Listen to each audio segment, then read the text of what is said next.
우리 찬송가 189장입니다.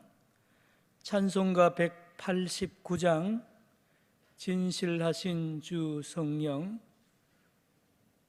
189장 찬송함으로 새벽 기도회를 시작하겠습니다.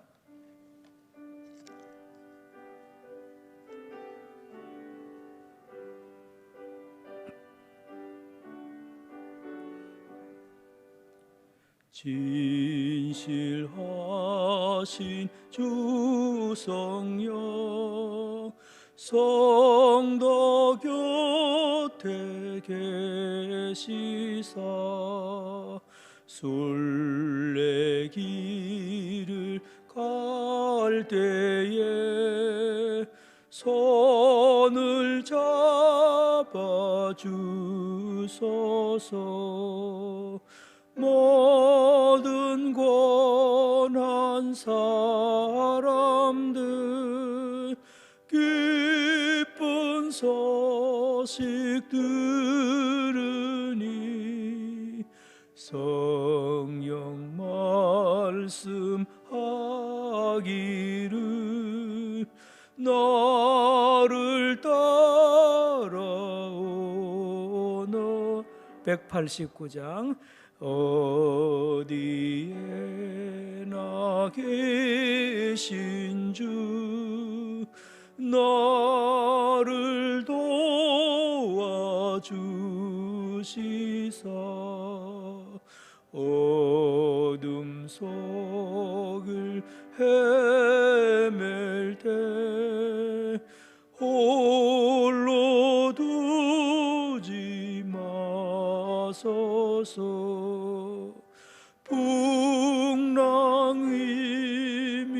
일어나 소망 끊어질 때에 성령 말씀하기를 나를 따라오너라. 모든 수고 끝나고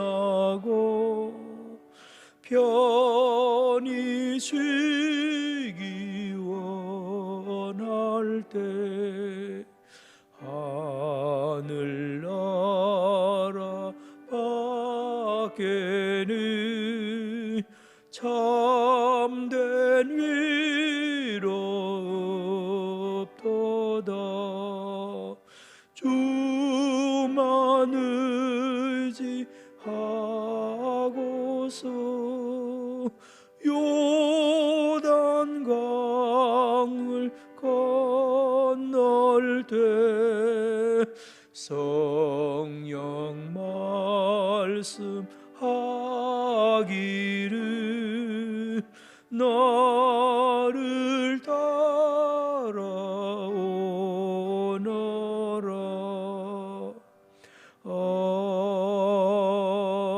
아멘. 신앙 고백하겠습니다. 나는 전능하신 아버지 하나님 천지의 창조주를 믿습니다. 나는 그의 유일하신 아들 우리 주 예수 그리스도를 믿습니다. 그는 성령으로 잉태되어 동정녀 마리아에게서 나시고 본디오 빌라도에게 고난을 받아 십자가에 못 박혀 죽으시고 장사된 지 사흘 만에 죽은 자 가운데서 다시 살아나셨으며 하늘에 오르시어 전능하신 아버지 하나님 우편에 앉아 계시다가 거기로부터 살아있는 자와 죽은 자를 심판하러 오십니다. 나는 성령을 믿으며 거룩한 공교회와 성도의 교제와 죄를 용서받는 것과 몸의 부활과 영생을 믿습니다. 아멘. 하나님의 말씀은 요한복음 16장 5절부터 11절입니다. 요한복음 16장 5절부터 11절 말씀, 신약성경 174페이지.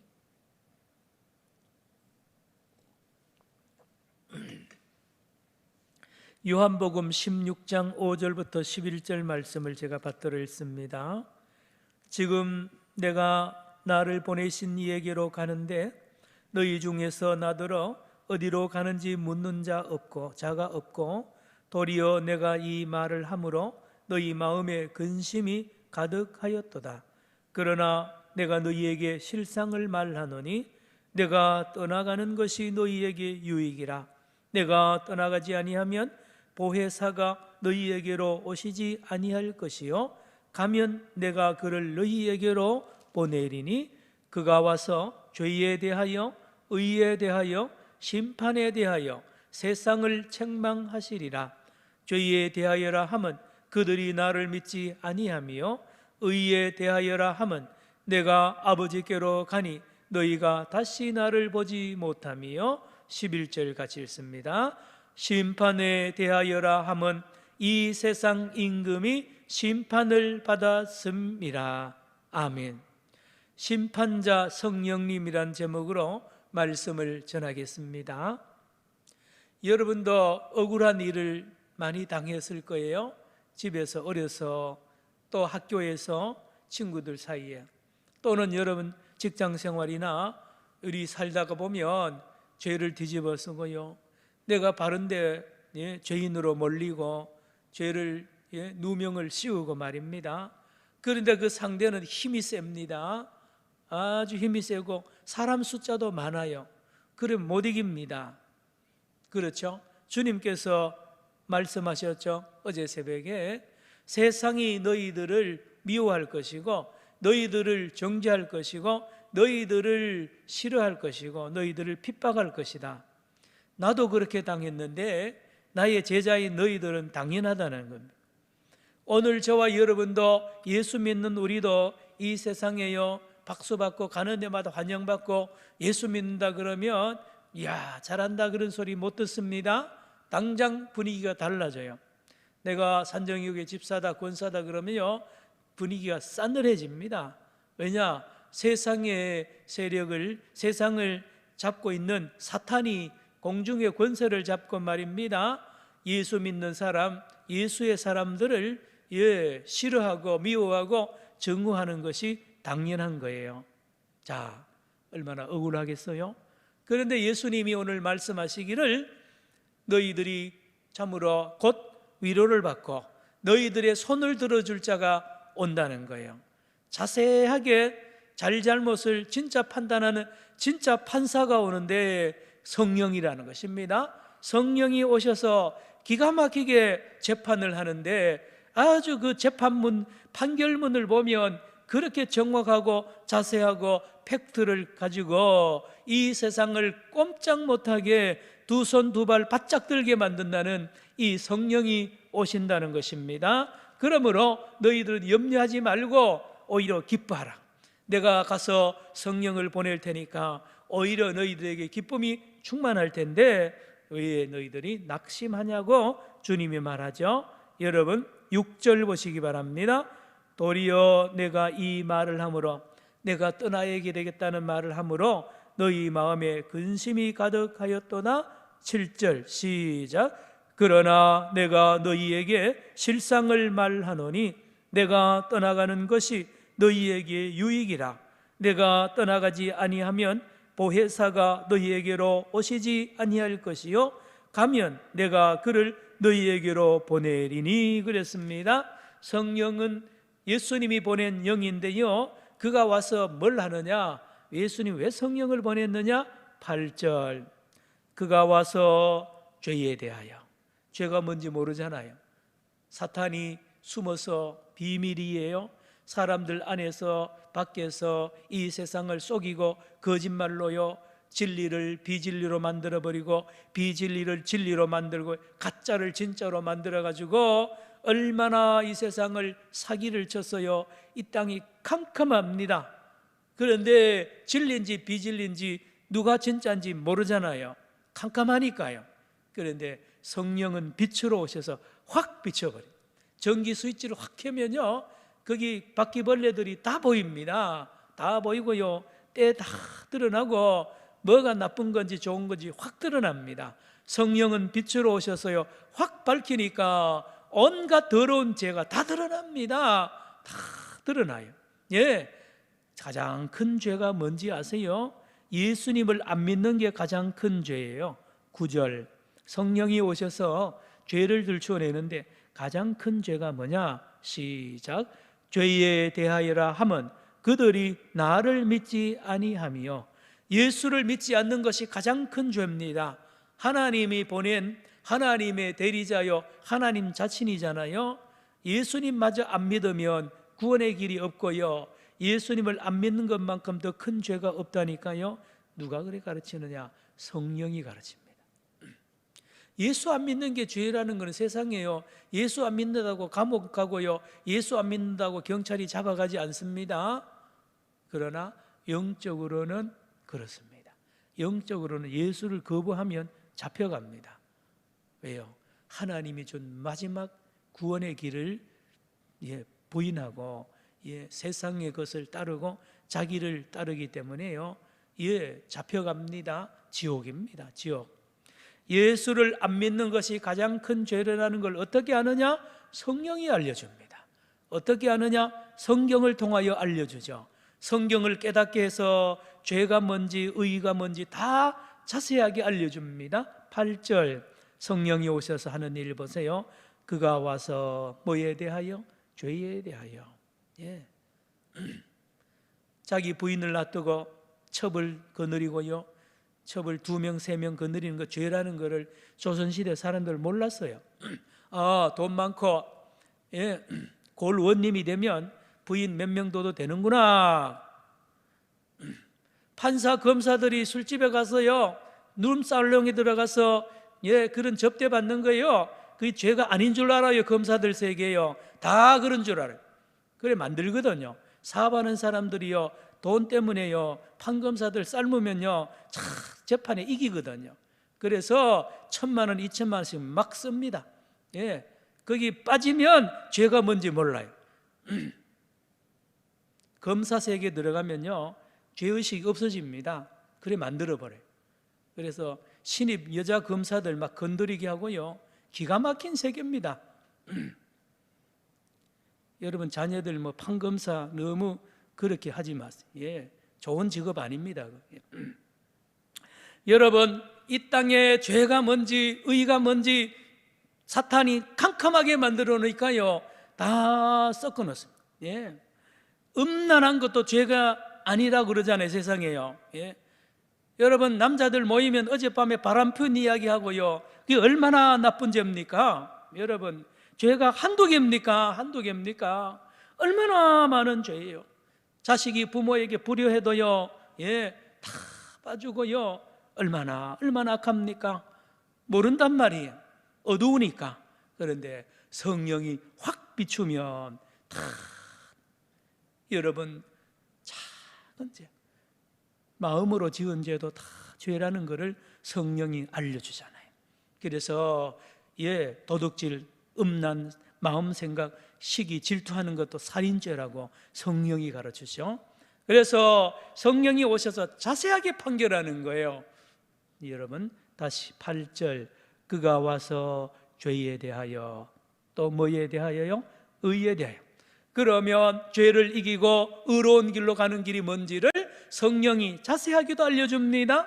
바로 예수를 믿으면 의에 이르고 죄를 씻음받고 죄에 이길 수 있는 승리하는 길이 있다는 것을 선생님 누굽니까? 성령 선생이 가르쳐줍니다. 성령이 아니고 목사님이 아닙니다.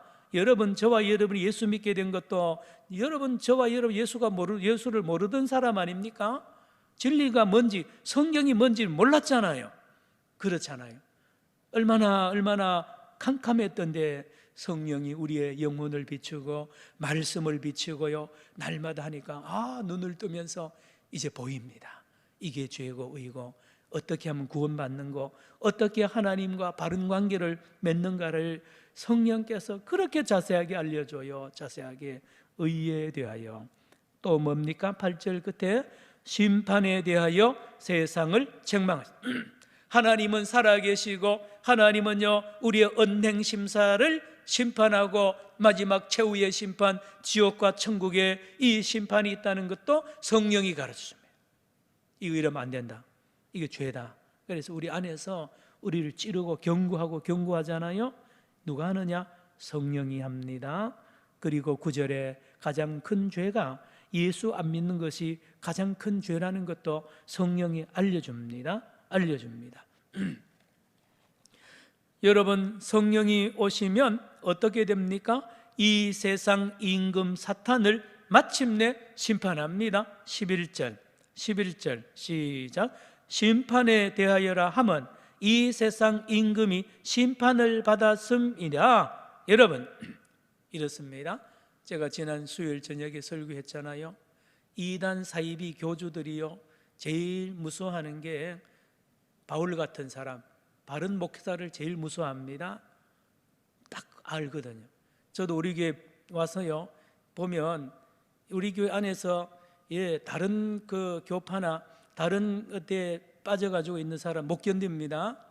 설교에 부딪혀가지고요 다 나가게 돼 있어요. 여러분, 가짜 진짜를요 금방 알 수 있어요. 끝까지 품지만 정체가 드러나면 나가게 되어 있는 것입니다. 여러분, 몇 달 전에 김해 어디죠? 김천 그 인터콥 그 집회 3,000명 모여가지고 집회가 난리를 피우다가요, 또 어제 뉴스에 보니까 거기 몇 명 감염이 됐어요. 여러분, 악한 것은요 다 드러나게 돼 있습니다. 그렇잖아요. 사탄이 견디지 못하는 거는 다 확 밝히니까요 다 들통해요. 그 이단 사이비 교주들이 가지고 있는 장부 말입니다. 그 재정장부 확 드러내버리는 거예요. 여러분, 이단 사이비 치고요 장부 공개하는 데가 없습니다. 돈 보면 금방 알아요. 모든 선교단체나 모든 교회, 우리 교회는 매월 재직해야 하고 당회해가지고 10원 하나도 다 검사하잖아요. 그런데 그런 단체는 돈 공개 안 합니다. 돈이 어디로 가는지 몰라요. 그것뿐입니까? 모든 진리가 가짜기, 그들이 가르치는 것이 가짜기 때문에요, 가짜는 들통나면 끝납니다. 아무것도 아니에요. 사기치다가요 저게 사기꾼이라는 거, 사기 내용이 쫙 드러나면 그 교주는 거기에서 서울에도 많은 그 목사 간판 걸고요, 누굽니까? 거기 귀신론의 유명한 목사요, 귀신으로 다 뒤집어 씌우다가 자기가 교인들 그렇게 여자들 건드리고 돈을요 다 그렇게 쓰다가 딱 걸렸잖아요. 그렇죠? 여러분, 숨기는 것도 한도가 있는데 성령이 오면 다 드러냅니다. 그래서 이 땅에 있는 이 세상 임금이 발판을 없애버립니다. 거짓이 드러나는 순간에는 자기가 있을 자리가 없어지니까 도망가게 됐어요. 그래서 예수님이 딱 나타나니까 제일 먼저 알아본 게 사탄이잖아요. 귀신이잖아요. 다른 사람은 몰라봐요. 그런데 귀신은 당장 알고 왜 여기 왔느냐고, 당신이 왜 우리를 멸하러 왔나이까? 라고 딱 반응한 것이 바로 이 사탄입니다. 사탄은 대적하는 자가, 영적으로 충만한 자는 사탄을 대적할 수가 있고요, 사탄이 먼저 알고 겁을 냅니다. 성령이 오셔서 마침내 이 땅의 거짓의 아비, 거짓의 왕국의 왕노릇 하던 이 귀신의 사탄의 세력을 마침내 심판을 해버립니다. 그래서 예수를 믿고 성령 충만한 사람은 귀신이 떠나가게 돼 있고요, 그 가정에도 귀신이 떠나갑니다. 여러분, 그렇잖아요. 11절 같이 읽습니다. 마침내 이 공중의 권세 잡은 사탄이 성령이 오므로 심판을 받습니다. 11절 시작. 심판에 대하여라 함은 이 세상 임금이 심판을 받았습니다. 여러분, 사기꾼이요 마침내 잡혀가고 심판을 받으면 이제 그 피해자가 위로를 받는 거예요. 그렇죠? 내 아들 딸을 죽인 살인범이 살아서 돌아다니고요 출세하고 그런 걸 보는 어머니 아버지가 살 수가 있겠어요? 예수 믿는 사람들이 온갖 핍박, 거짓말, 모욕을 다 당하는데도 비참하게 얻어맞고 늘 누명을 쓴데도 하나님이 가만히 있으면 안 되잖아요. 그래서 성령께서 오셔서 다 들춰냅니다. 온 세상에 다 들춰내어서 죄에 대하여 의에 대하여 자세하게도 알려주므로 누가 의인이고 누가 죄인인지를 밝히 드러내어서 자유하게 하고 평안하게 하는데, 이것은 신령한 사람들은 먼저 압니다. 꼭 무슨 사건이 터져야 아는 게 아니에요. 딱 보면 이미 심판은 시작이 된 거예요. 뭐 재판해가지고 매스컴 보도되고, 누구면 사이비 이단 교주들이 수갑 차고 들어갈 때 아는 게 아닙니다. 먼저 아는 거예요. 이미 심판을 받는 거예요. 성령이 충만하면 분별하거든요. 성령이 충만하면 성령이 내 안에서 의에 대하여, 죄에 대하여, 이단에 대하여, 사탄에 대하여 그렇게 자세하게 알려줍니다. 그런데 이거요, 설명하려면 오래 걸려요. 잘 못 알아듣거든요. 저 사람, 저 교파는, 저는 문제가 있다고 그러면 그런 줄 알아야지 계속 따지고 말입니다. 한참 나중에 다 망하고 나서는 목사님 말이 맞네, 그래. 아닙니다. 전문가예요, 전문가. 의사가 그렇다면 그런 줄로 알아야죠. 의사는 말입니다, 의과대학 다닌다고 얼마나 공부 많이 하고 그렇잖아요. 신학을 한 사람이 그냥 갑자기 목사 된 게 아니잖아요.